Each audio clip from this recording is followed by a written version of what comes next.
marami siyang naituro sa akin. So, gumanda ang aming relasyon.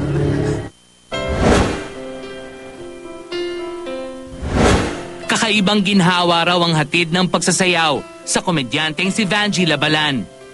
Nawawala na ako sa sarili ko. Pag marunong ka na talaga, ang paa mo halos sumasabay na sa tugtog.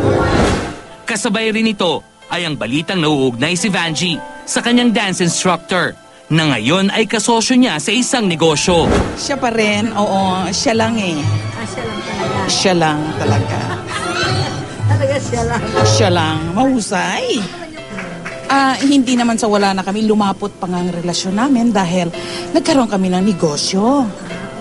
Pero may third party dun sa negosyo, si Dihuay Ilagan, kasosyo namin. Supporter ako ng First Asia Pacific Tango Festival produced by Ellie Damasin, and to continue, he will produce a movie starring ako at saka love interest ko yung kasayaw ko si Starkey Dula na artista also. This is an indie film. Hindi na siyang lumalabas sa Davao sa mga theater at saka naging voice talent ko rin kasi siya. Now at her senior age, importante raw kay Vanjie na i-enjoy ang buhay, lalo't isa na siyang byuda. Na marami siyang naituro sa akin, so gumanda ang aming relasyon.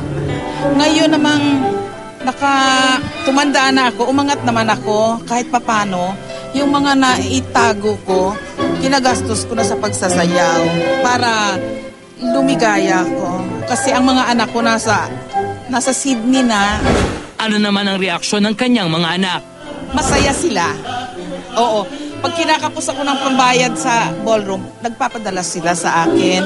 Kasi hindi naman lagi-lagi na may shooting ako.